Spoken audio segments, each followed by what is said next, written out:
Attends, je vais rouler.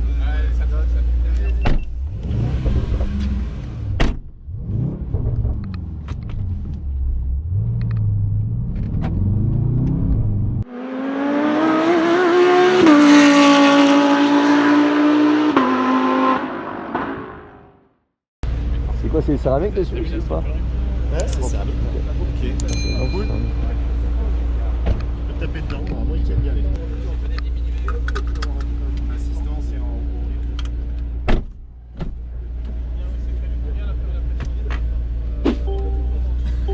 Comment tu l'as en full manuel sur les rapports? Il a pas configuré comme ça? Bah non mais là elle est arrivée, t'es sur P, donc là ils viennent de la remettre en D. Ok, et ok.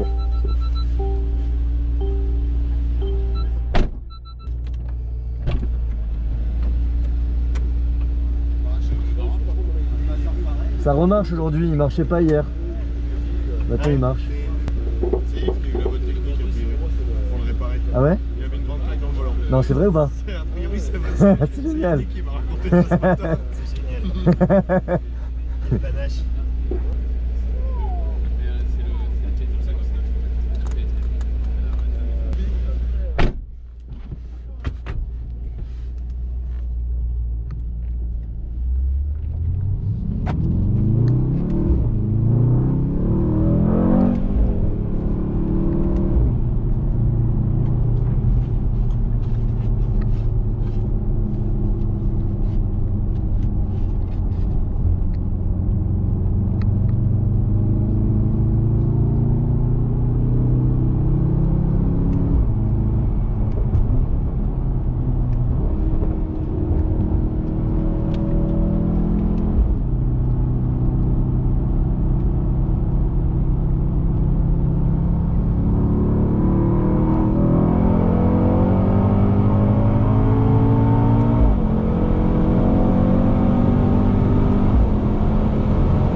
y a déjà plus de frein, plus il y a trop d'eau en fait.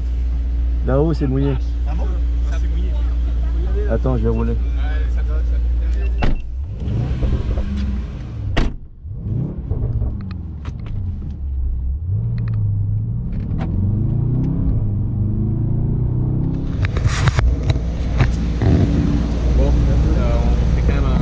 Alors, un petit débrief. Voilà, je pense qu'il va la refaire, hein, si on attend. On la repasse. Le problème c'est qu'elle est vraiment vide en essence. Ouais. Là où c'était un peu mouillé et surtout il n'y a plus de frein. Les freins sont morts. Après un tour. Ouais, Qu'est-ce qu'il y avait là? T'arrivais en bout de ligne droite, ça freinait pas? ça freinait plus, ouais. J'avais plus de frein.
chier ou pas? Ouais, bon, il se passe pas grand chose dans la voiture. Le seul truc qui est. C'est sous-vireur, c'est très sous-vireur. Non, mais ce qui est étonnant, c'est que la voiture est bien tenue, et c'est surtout dans le latéral, de façon chrono, parce que tu t'attends à ce qu'elle se vautre complètement, et au final, elle est quand même vachement calée, t'as arrêté vachement de vitesse dans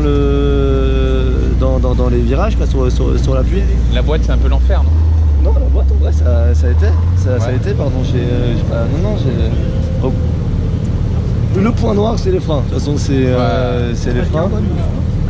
Ici, c'est carrément ça. Pas trop. C'est les freins. Et c'est pas trop sous-vireur. Non, en fait, oui, c'est sous-vireur, oui, il y a du poids, mais en même temps, tu sais que c'est une voiture qui est lourde, etc. Donc ça va aussi avec la physionomie du truc. Est-ce que tu sens l'apport des roues arrière directrices à l'inscription? Ouais, bah, et puis elle pivote beaucoup, là, elle pivote bien la voiture. Ça, pour le coup, tu le sens vraiment, parce qu'elle pivote bien, et justement, tu te dis, pour une voiture de ce gabarit-là, je pense que ça l'aide effectivement dans toutes ces phases-là, notamment 180, à tourner. Parce que voilà, la voiture ne se vautre pas, ouais. Tu vois, genre, elle tourne, quoi. Donc, et là, en transmission, tu sens pas trop propulsion, quoi. Enfin, c'est plutôt. Ah non, tu sens plutôt du 4 roues qu'autre chose. Et en vrai, ce qu'elle se conduit, grosso modo, faut que tu sois soft avec les freins, tu fais tourner la voiture, une fois qu'elle a tourné la voiture, tu mets gaz à fond, quoi, et tu cherches la motricité, et c'est comme ça qu'elle se conduit la voiture. Est-ce que tu t'amuses plus qu'en RS5? C'est une bonne question. Honnêtement, dans les deux, c'est pas là où t'as le. C'est pas les voitures hyper fun, que ce soit l'une ou l'autre, quoi. À piloter, tu préfères laquelle? Plutôt RS5? Bon, en vrai, je pense que c'est compliqué à répondre. Je pense que je préférerais la MGGT parce qu'elle est mieux tenue dans le latéral et qu'elle prend moins de roulis, bizarrement. Mais le problème, c'est les freins, quoi. Le problème, une voiture où tu fais un tour et le circuit, tu peux pas faire le deuxième si t'as plus de frein. Puis à nouveau, là, je suis arrivé à Adelaide, j'ai appuyé, j'avais plus rien, j'étais tout droit, quoi. Et en moteur? Un moteur, c'est impressionnant. Moteur, ça souffle énormément. Peut-être pas assez de bruit à l'intérieur, non? Je sais pas ce que t'en penses. Ouais, bah, c'est très artificiel en fait, c'est que ça fait du bruit à l'intérieur, mais que ce soit une RS5 ou ça, etc., tu vois que c'est un peu du bruit artificiel, c'est pas énormément d'émotion qui est transmis avec le bruit du moteur. Très bien, parfait. Donc, Et après le chrono... le chrono est canon. Chrono canon, quoi. T'as mis une seconde et demie à la M5. Ouais, chrono canon et encore juste des freins, quoi. Là, j'ai amélioré sur ma deuxième tentative, mais j'arrive à Adelaide, j'ai plus de frein, donc je suis pas finir le tour. D'accord. Je vais finir le tour. Très bien. Ça a donné quoi le temps? Une 56.5. C'est comme un Cayman GT4. J'étais dans le premier secteur, j'étais en avance de 3 dixièmes. Elle avait des meilleurs pneus en plus. Là, elle a des moins bons pneus. Dans le premier secteur, j'étais en avance de 3 ou 4 dixièmes. Jusqu'à ce que j'arrive à Adelaide et plus de frein.